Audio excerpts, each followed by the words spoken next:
Bolaniche à tous, j'espère que vous allez bien. Je suis le maître Kesso pour vous servir. En fait, je suis l'ouvrier des temps modernes, je suis l'ouvrier actuel pour préserver une certaine mémoire, un certain comportement. Alors, d'entrée de jeu, même si tout le monde n'est pas encore là, moi je vais lancer parce que je veux que cette vidéo ne soit pas très longue. Voilà, j'ai un décès, j'ai perdu mon petit frère. Je suis pas triste. C'était un garçon très bien. Je pense que c'était le plus gentil de la famille. C'était un amour. Et ce petit frère a terminé son travail sur la terre. Il a fini sa mission. Il a fini ce qu'il était venu faire. Donc il n'y a aucun malheur en réalité, si ce n'est que le vide qui nous laisse, qui peut parfois faire verser une ou deux larmes. Parce qu'on était habitué à sa présence. Donc, sur ce, je me condoléance moi-même. Et lorsque j'ai fini de dire ça, j'aimerais aussi rappeler aux services secrets et toutes les personnes qui me suivent, ou du moins qui m'espionnent, que bon, peut-être que c'est le tour là que vous allez m'arrêter, parce que je ne sais pas ce que vous attendez exactement que je dise. Mais vous le savez, c'est difficile parce que moi, je prône d'abord pour le respect. Le respect, c'est une valeur importante dans la démarche constructive de restauration des institutions traditionnelles, ancestrales, si vous voulez, parce que on ne va pas faire un combat et de l'autre côté ne pas être le produit, sinon une référence en cette matière. Donc, je respecte les autorités. Je ne m'amuse pas, je ne peux pas insulter, je ne peux pas rabaisser avec un certain mot. Mais je peux avoir un ton, d'accord? Je peux avoir une certaine prétention, un discours qui peut fâcher. Parce que je sais, les politiciens souvent très rancuniers. Mais pour rien, hein, parce que dans le fond, moi je suis contre personne. Je le dis et je le dirai, je suis contre personne. Je n'ai aucun problème. Je ne mets pas les organes dans ce que je fais. Mais je joue le jeu. Si on m'a positionné ici, si on m'a mis ici sur terre, si je suis là, c'est pour être une caisse de résonance. C'est pour vibrer à un certain niveau. Et je tiens à cette vibration. On appelle ça la lumière. Je ne peux la laisser s'éteindre, c'est impossible, même si beaucoup de personnes ne comprennent pas encore.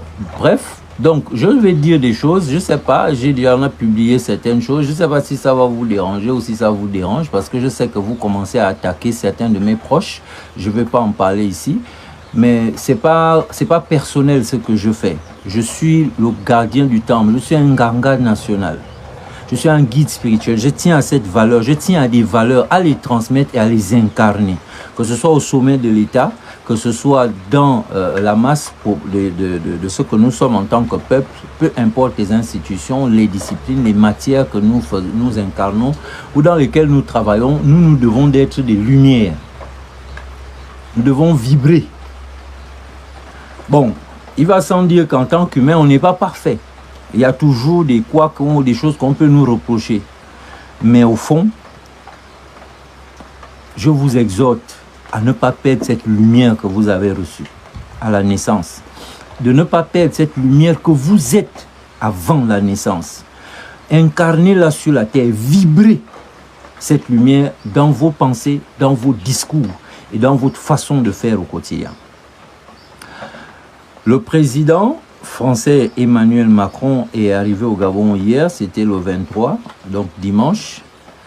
Les Gabonais sont allés l'accueillir et parmi ces Gabonais, il y a beaucoup qui ont été instrumentalisés. Il y a beaucoup qui sont allés avec le cœur parce qu'ils y croient. Chacun est parti pour une raison. Mais on sait que c'est une mobilisation, ça se prépare. Et donc, félicitations déjà à l'équipe, à l'organisation, vous avez su mobiliser, vous avez fait du bon travail. Et je ne sais pas si vous aussi, on va vous donner 2 milliards à chacun. Mais moi, je peux déjà le dire, vous avez fait un très bon travail. On a vu la mobilisation, c'était bien. Mais moi, j'étais contre. Je suis honnête. Moi, je ne suis pas pour que les Gabonais aillent recevoir Emmanuel Macron à l'aéroport. Mais je comprends les politiciens. Hein. Dans la politique, il n'y a pas les émotions. Hein, on doit diriger un pays, il faut faire un certain nombre de choses. Mais nous aussi, permettez qu'on fasse notre travail, qu'on éclaire et qu'on éveille les populations. Après, mobiliser, ce n'est pas dur. On prend des recrues là-bas. Ils ne peuvent pas refuser vu qu'ils attendent leur fiche et autres, le paiement et l'intégration. Donc, beaucoup de gens ont été mobilisés. C'est un succès pour vous, une victoire pour vous. Mais c'est aussi une victoire pour le Gabon, pour la politique gabonaise, pour ce que la France attend de nous. Mais quand on a fini avec la mobilisation, on arrive au fameux discours. C'est là où moi je suis bloqué.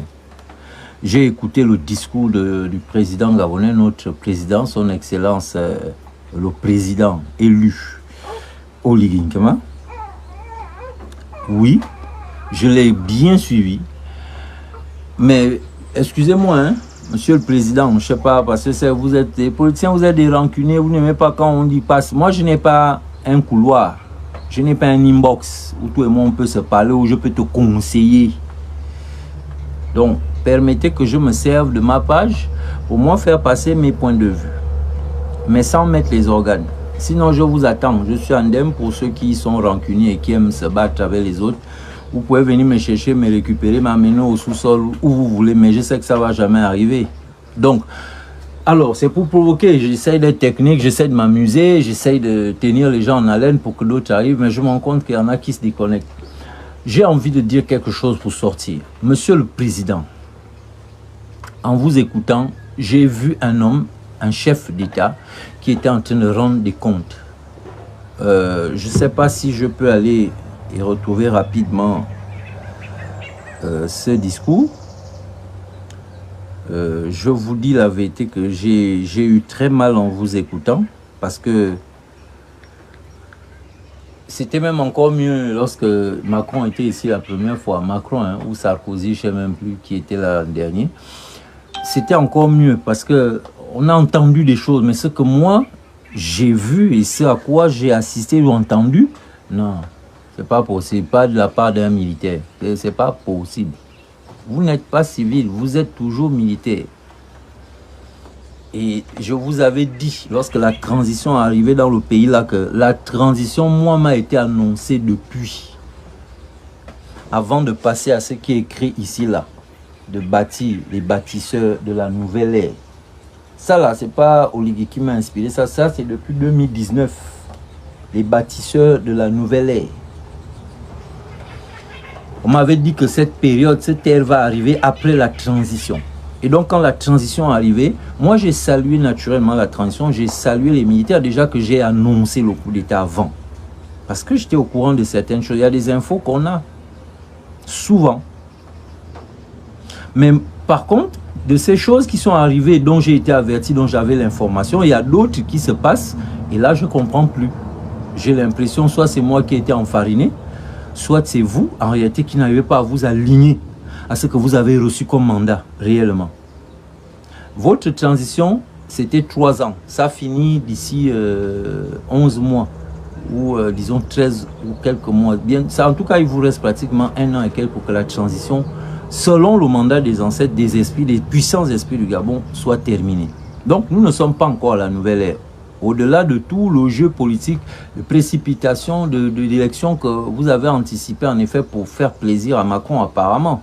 Parce qu'on se rend compte au regard de vos discours.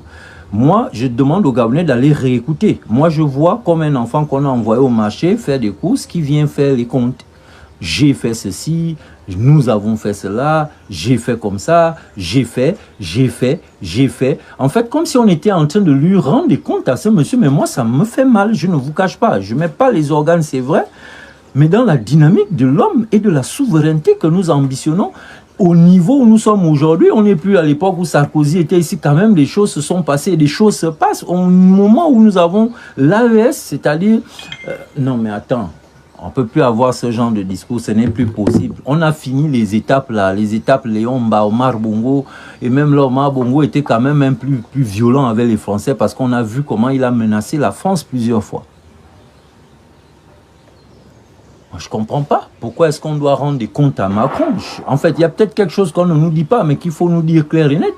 Pourquoi est-ce que nous devons rendre des comptes à Macron? Pourquoi notre président doit être là et dire à Macron que j'ai fait ceci, j'ai fait cela? Je ne sais pas s'il est le président de l'Union européenne, je ne sais pas s'il est le président de l'ONU ou je ne sais pas ce qu'il représente exactement pour que notre président doit rendre compte. Tout est un discours en fait. Donc Macron est venu ici au Gabon que pour ça. pour qu'on vienne nous faire un spectacle de ce genre où notre président doit lui dire j'ai fait comme ci, voilà, j'ai fait comme ça. Et lui derrière, franchement, comme un bon papa, d'apprécier. Bon, ok, d'accord, oui, tu as bien fait ça, ça, oui, ça c'est bien, ça c'est... Non, mais putain, ce que j'ai vu là, moi, excusez-moi les amis, excusez-moi la famille, excusez-moi monsieur le président.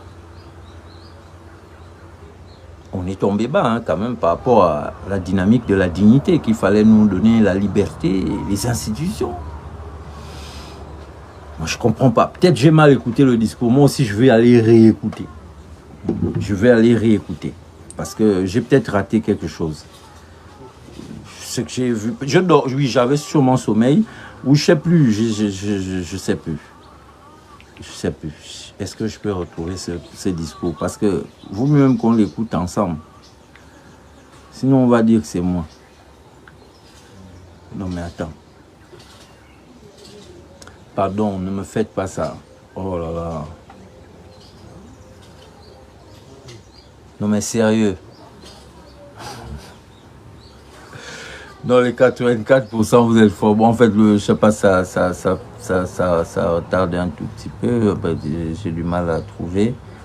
Mais il faut que je trouve ce truc-là. C'est pas possible. C'est pas possible. On ne peut pas nous faire ça. À Macron. On est bien, vous avez, aujourd'hui, on voit Macron, je même Macron. Quand on voit le président, on pense aux femmes. Parce que avant que Olivier Nguema ne soit président, on ne faisait pas allusion à son côté femme. C'était pas très mis en vogue. Dès qu'il est devenu président, et je comprends, c'est stratégique qu'on mette en lumière, qu'on élève ce côté-là de sa parenté femme. Parce que tout ça, c'est l'électorat et c'est la stratégie. Bon, en fait, c'est important. Mais quand tu as un vrai, non, il y a des choses, il faut arrêter ça. Faut pas faire ça. Faut pas nous faire la honte, nous les femmes. Sinon, nous, le côté femme, on refuse. Sinon, moi, je refuse le côté femme du président. Parce qu'un femme, un vrai camp, jamais. On n'a pas de compte à rendre à Macron. Macron, c'est qui? La France, c'est fini. La France, c'est terminé. Je vous le dis depuis 2019 ou 2022, non, 2022, oui, peut-être pourquoi pas 2019, plus j'ai l'info. La France est en sursis, la France est terminée, la France n'a plus de pouvoir à donner à qui que ce soit. Si tu veux être légitime en tant que président, tu as besoin de la légitimation. On sait comment ça se passe au Gabon. On a vu les pseudos, les gens qui ont toujours participé aux élections au Gabon, les Gabonais enfarinés là. Parce que moi, franchement, les gens qui participent à ces choses-là, pour moi, c'est des enfarinés. C'est des gens qui ne comprennent rien. Parce que je ne sais pas comment on va participer à des élections au Gabon, franchement, où les gens, même l'opposant, il dit il va aller voir le président français, il va aller voir la France. Donc en fait, que ce soit l'opposition, que ce soit la majorité, les élections au Gabon ont toujours été une question de la France. C'est la France qui doit choisir le candidat. J'ai vu ça avec André Mbobam, j'ai vu ça avec Ping, j'ai vu ça avec Ndossa. C'est une affaire de on va aller voir la France, on va aller parler en France, on va... Bon, famille, il faut qu'on soit sérieux, hein. Jouons le jeu, il faut tapoter. Lorsque les lanceurs d'alerte et autres signalisateurs sont déjà là, il faut qu'on joue le jeu. Parce que il faut qu'on ait un discours franc entre Gabonais. D'abord, on a 94% de l'électorat, c'est-à-dire des personnes inscrites sur les listes électorales, parce que ce n'est pas 94,85% des Gabonais. Parce que tous les Gabonais n'étaient pas inscrits sur les listes électorales. Donc 94,85% des personnes inscrites sur la liste électorale et les morts en même temps ont voté. C'est très bien. De toute façon, ça donne toujours la majorité. Mais il faut que cette majorité qui allait voter, de 94,85%, et les autres Gabonais qui ne sont pas inscrits et qui ont voté contre les 94, on puisse être clair. Parce qu'il s'agit de notre pays, hein. Si vous voulez faire dans les individualités, c'est-à-dire vous voulez faire dans la machinerie, parce que j'ai entendu quelqu'un dire que la majorité des gens qui étaient à l'aéroport, là, par exemple, c'est des reptiliens et autres oiseaux, corbeaux qui vivent dans des corps humains. Non, à un moment donné, on finit par soupçonner certaines personnes et c'est honnête. Ça faisait rire, moi ça m'a fait rire, mais au fond, on finit par se dire qu'est-ce que c'est pas vrai en fait, qu'il y a des reptiliens, des personnes en plus rajoutées dans la matrix pour faire le nombre, qui sont là parce que Moi, je ne comprends pas les Gabonais. Avec tout ce que nous avons comme situation difficile, de chômage, mais même de certains jeunes Gabonais qui ont de l'emploi, ils sont maltraités. On voit ça ici à Olam, les salaires, le temps de travail, aucun respect, les heures supplémentaires, les assurances. Mais on voit l'électricité, l'eau, le panier de la ménagère, la flambée des prix, le manque de route, donc embouteillage maintenant partout dans Libreville. En fait, au Gabon, tu ne peux plus rouler. C'est-à-dire, au Gabon, tu as la voiture, tu ne peux pas rouler, tu as le goût de rouler. Sauf si tu viens un peu sur la route. À Libreville, dans tous les coins et recoins, quand ce n'est pas les routes percées, ce sont les embouteillages. Parce que trop de voitures maintenant, surtout que ça devient cher, la Chine a cassé les prix de tout ça. Et on n'a pas assez de routes, on ne trace pas les routes, sinon on entretient les anciennes. Ou quand on essaie de tracer une route, ça met 10 ans. Donc, en fait, je ne comprends pas. Et même les routes qu'on nous fait là, les gens là ne respectent pas les mélanges, les textures, ceux qu'on paye pour aller vérifier, je ne sais pas. On est dans un pays où, franchement, je ne sais pas, on fait semblant ou quoi?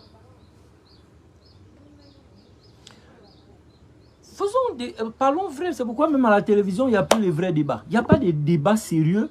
Vous n'allez jamais voir quelqu'un comme Kiasso m'invite vraiment à la télévision pour aller faire des débats. On préfère, même là où je faisais quand même les débats, c'est-à-dire sur le débat spirituel, je sais, et vous savez, que vous avez payé le Badoko en chef. Vous avez mis tout un système autour pour pourrir l'image de Kiasso. Parce que moi, je ne suis pas dans vos choses, ou bien du mal, vous n'arrivez pas à m'approcher, je ne sais pas si je vous fais peur. Non. Demandez à Hercule Zessoala, je suis un homme très humble, très modeste, il vous dira. Je suis un homme à l'écoute, je suis un homme qui est prêt à négocier. Je ne suis pas violent, je ne suis pas impoli. Si je dis non, je dis non. Je peux aussi arrêter de parler sur les réseaux sociaux. Je peux décider quand je veux d'arrêter, j'arrête. En fait, moi, je n'ai pas de problème avec des gens ou avec qui que ce soit. Mais moi, ce qui m'étonne, je ne comprends pas, je suis venu sur la terre et les lois spirituelles que je fréquente, je sais qu'on est l'honnêteté, c'est ce qui est censé guider les hommes. L'intégrité, c'est ce qui est censé guider les gens. La pureté, c'est ce qui est censé guider. Bon, et je me rends compte que finalement, non. Nous sommes vraiment dans un monde dual et il y a vraiment des personnes qui sont foncièrement négatives ou du moins qui sont au service du mal. Parce qu'on ne peut pas concevoir que face à la vérité, il y a des gens qui font le déni. Il y a des gens qui font semblant. Comment tu peux être Gabonais, te retrouver à l'aéroport de Libreville pour aller accueillir Macron? Tu gagnes quoi sous le soleil? Il y en a, j'ai même entendu dans les directs qui ont dit qu'ils sont là depuis le matin, ils sont là, ils n'ont pas mangé. Mais pourquoi tu te tortures à être là, à ne pas manger? Tu as des enfants, tu as une famille, tu as un homme, un gars. Parce que c'est une femme que les femmes, j'entendais plus souvent, et même pour les hommes qui y étaient. Il y en a qui sont même allés avec leurs enfants. Mais attends, quand même, à un moment donné, d'accord, on veut bien être hospitalier, aller recevoir Macron comme c'est une star. Il n'y a pas de souci. Mais pourquoi vous ne vous mobilisez pas de la même façon pour l'électricité? On coupe. Moi, j'ai mon petit frère qui est venu, comme on a le décès, la famille est là régulièrement ici, c'est rempli. Mais je vois des gens qui viennent là régulièrement, mais quand ils font le témoignage de ceux qui vivent à Libreville, encore que moi, je suis souvent à Libreville, au moins 2 ou 3 fois par semaine. En fait, je dors 2 ou 3 jours à Libreville parfois, 4 jours, je reviens d'Em, je vis entre les deux mondes. Et on coupe le courant à Libreville, en effet, parfois les gens dorment dans le noir. Il y a la chaleur. Mais vous, les Gabonais, vous ne pouvez pas, on ne peut pas se lever. Je ne sais pas, si Kiasso, je prends là l'initiative de dire, bon, Gabonais, retrouvons-nous quand même à la SEG, au moins pour aller faire un sitting là-bas. Je ne sais pas combien de Gabonais vont suivre. Parce que moi, je ne suis pas Macron, moi, je ne suis pas Oligui, je ne donne peut-être pas les 5000, je ne donne pas les t-shirts. Ou bien, peut-être, moi, je n'ai pas le charisme qu'il faut, je n'ai pas le leadership, sinon la notoriété qu'il faut pour faire un appel de ce genre. Mais sincèrement, il y a des pays où on a vu des mobilisations, il n'a pas eu besoin d'un leadership. La population, comme ça, s'est entendue sur la base de quelques associations, mouvements et autres, paf, et puis c'est parti. Moi, je ne vous comprends plus. Je vous ai dit, hein, pour ceux qui me suivent souvent, que le peuple, là, on ne peut pas lui faire confiance. C'est pas que ce soit la faute du peuple, parce que j'ai écouté le jeune là, Chocolat des filles dans une vidéo hier où il racontait que le problème du Gabon, c'est pas les Français, voilà, la France n'a rien à y voir, c'est les Gabonais eux-mêmes, il a énuméré un tas de choses. Quand je suis tombé sur cette vidéo, ça m'a outré de l'entendre parler ainsi. Si quelqu'un vient chez vous et puis il vous injecte une maladie, sinon il vous contamine, il vous empoisonne, et que vous devenez faible, vous ne pouvez plus aller entretenir vos champs, Vous ne pouvez plus aller travailler correctement parce que vous et votre famille, vos enfants êtes malades. Vous ne pouvez même plus entretenir l'environnement dans lequel vous vivez. Les gens qui vous observent, en effet, vont dire que mais les gens là, c'est des paresseux. Mais les gens là, c'est comment ils ne travaillent pas et pourtant ils ont 2 pieds, 2 mains. Mais ce qu'ils ne savent pas, c'est que vous avez été empoisonné.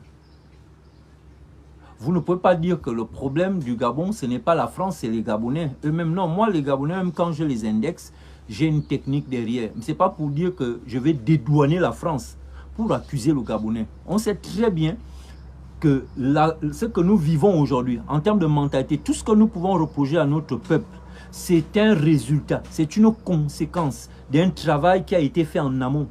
Ça veut dire qu'il y a des gens qui ont sémé. Et le résultat, il est là aujourd'hui. C'est pas, moi je peux dire aux Gabonais, oui, vous n'avez pas fait ceci, oui, on ne peut pas faire confiance à ce peuple. C'est vrai, aujourd'hui, on ne peut pas faire confiance au peuple gabonais parce qu'il n'a pas les outils, il n'a pas la mentalité, il n'a pas le niveau de conscience qu'il faut pour prendre des décisions qui sont bien pour lui-même.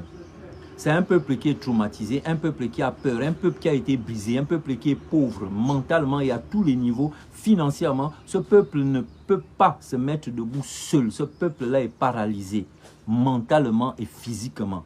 Ils ont peur, ils sont tétanisés. On a tué depuis 1993 au Gabon jusqu'à 2000 récent, là, 2016.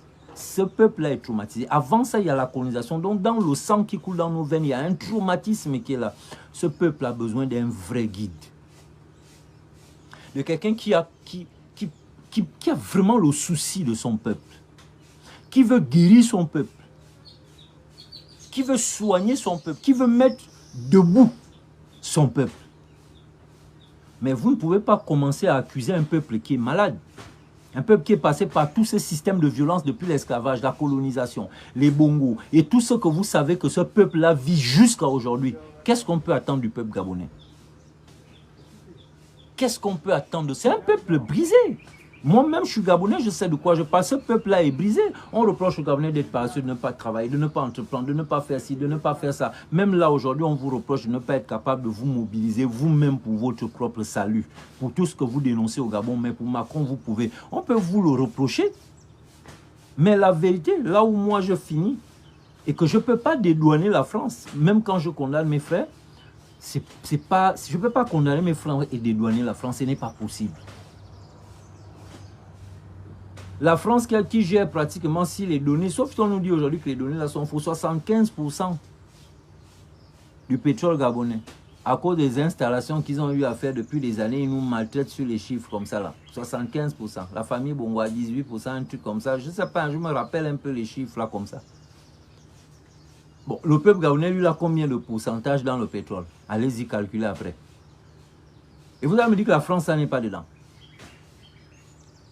Les gens qui nous ont donné des noms comme Eric, les noms comme Audrey, les Vanessa, ça on leur porte les noms des Blancs.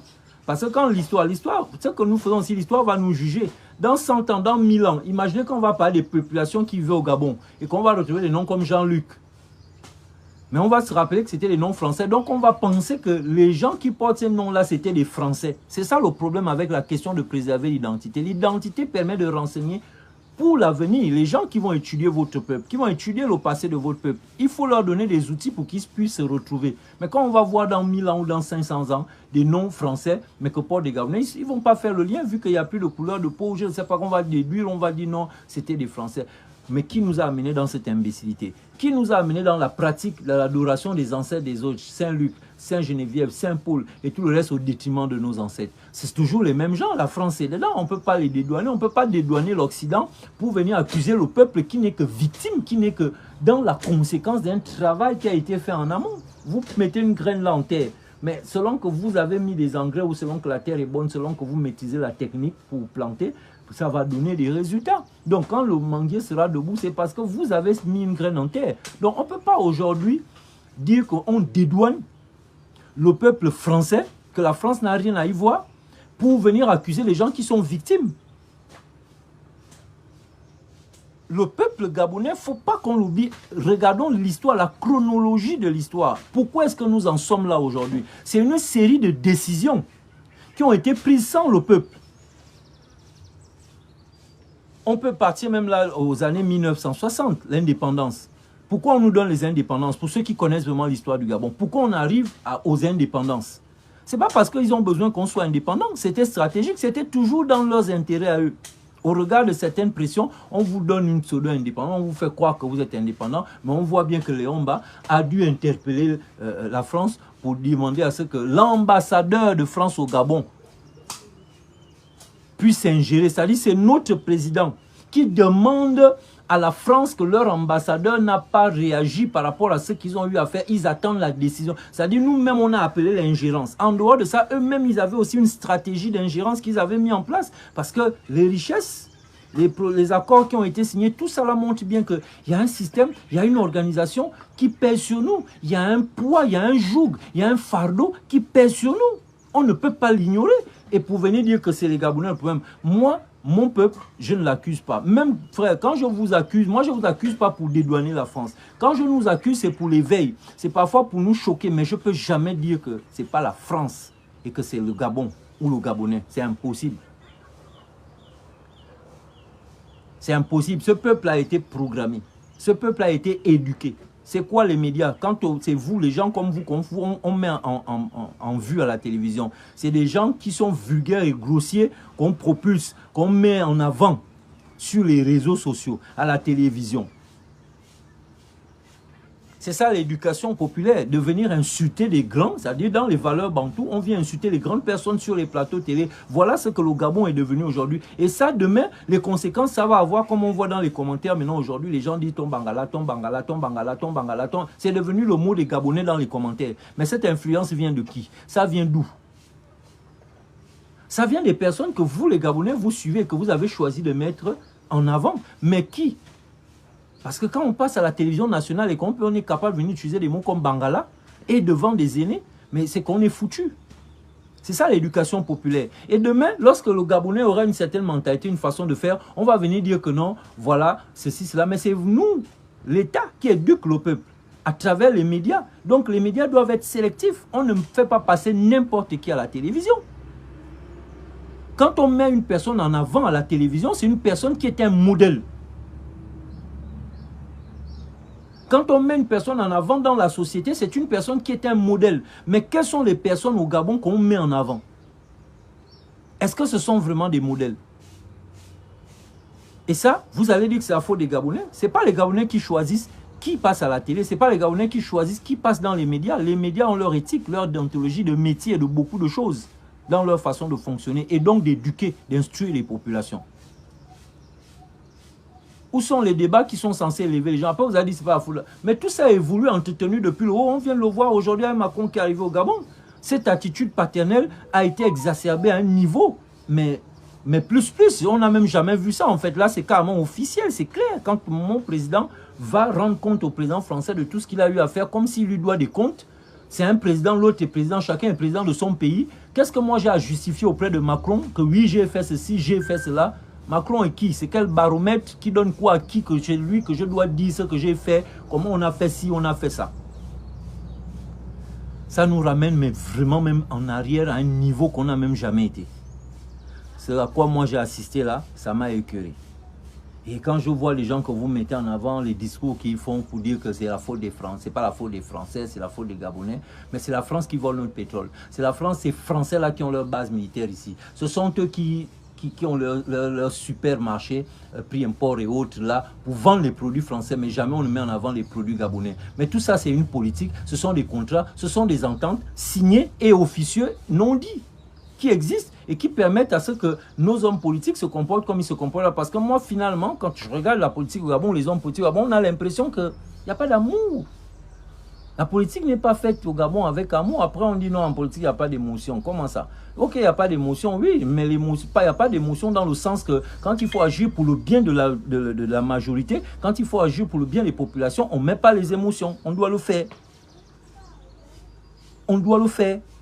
Mais pas pour dire qu'on ne met pas les émotions pour que ce soit toujours nous à nous soumettre, à baisser la culotte, pour dire que ouais, on ne met pas les émotions, il n'y a pas d'émotion en politique, pour dire que oui, pour justifier l'injustifiable, que on doit courber les chines devant Macron. Pourquoi? Pourquoi en fait? Homologue, on est homologue, tu es président, je suis président, quel compte je te rends? Tu es venu au Gabon, qu'est-ce que tu es venu faire? Tu cherches quoi? C'est quoi le problème au Gabon?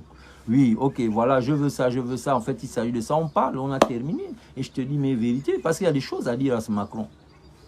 Il y a des choses à dire à Macron.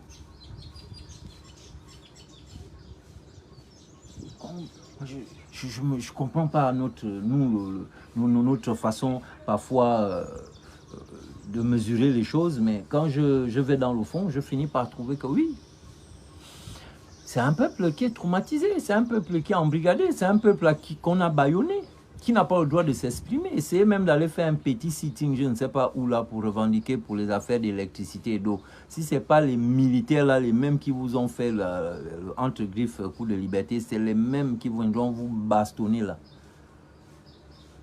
Donc, faut qu'on arrête de faire semblant entre Gabonais. Faut qu'on arrête de faire semblant. Ce que je vois les Gabonais faire là, c'est méchant. Vous venez sur les réseaux sociaux, vous venez faire des commentaires, vous venez dire non, Macron, ceci. Sur les réseaux sociaux, vous êtes fort, vous bombez, vous avez les muscles. Mais quand on va sur le terrain, on vous voit comme ça, partir à l'aéroport. Des nouvelles recrues, des enfants qui justement ne veulent leur poste budgétaire, ils vont faire comment? Imagine, vous êtes en formation à l'école, vous allez bouder. Vous ne pouvez pas. Tous ceux qui sont qui ont eu les concours là pour des écoles et autres là, tu vas bouder, tu peux pas bouder. Parce que tu sais, si tu boudes là, on enlève ton nom. Donc moi, je comprends la majorité de tous les Edungués qui étaient à l'aéroport. Parce qu'on a vu beaucoup de jeunes recrues, des gens qui ont gagné des concours, qui sont dans des écoles en attendant des postes budgétaires et tout ça. Ils sont là beaucoup. Après, il y a aussi des gens qui étaient convaincus. Il faut dire les choses honnêtement. Les gens qui sont convaincus, il y avait des gens qui avaient besoin de voir Macron, qui avaient envie de le voir, peut-être même faire une photo avec lui, vu que c'est une star. Donc, tout était mélangé. Il y avait un tout. Mais Gabonais, est-ce qu'on est d'accord qu'on ne peut plus faire confiance à ce peuple? C'est-à-dire, aujourd'hui, là, si on parle du salut du Gabon, ce n'est pas le peuple gabonais sur lequel il faut compter. Jamais. Bruno Ben Mbamba a dit quelque chose à l'époque, il parlait beaucoup de providence. Là, il n'y a que la providence qui peut sauver ce peuple.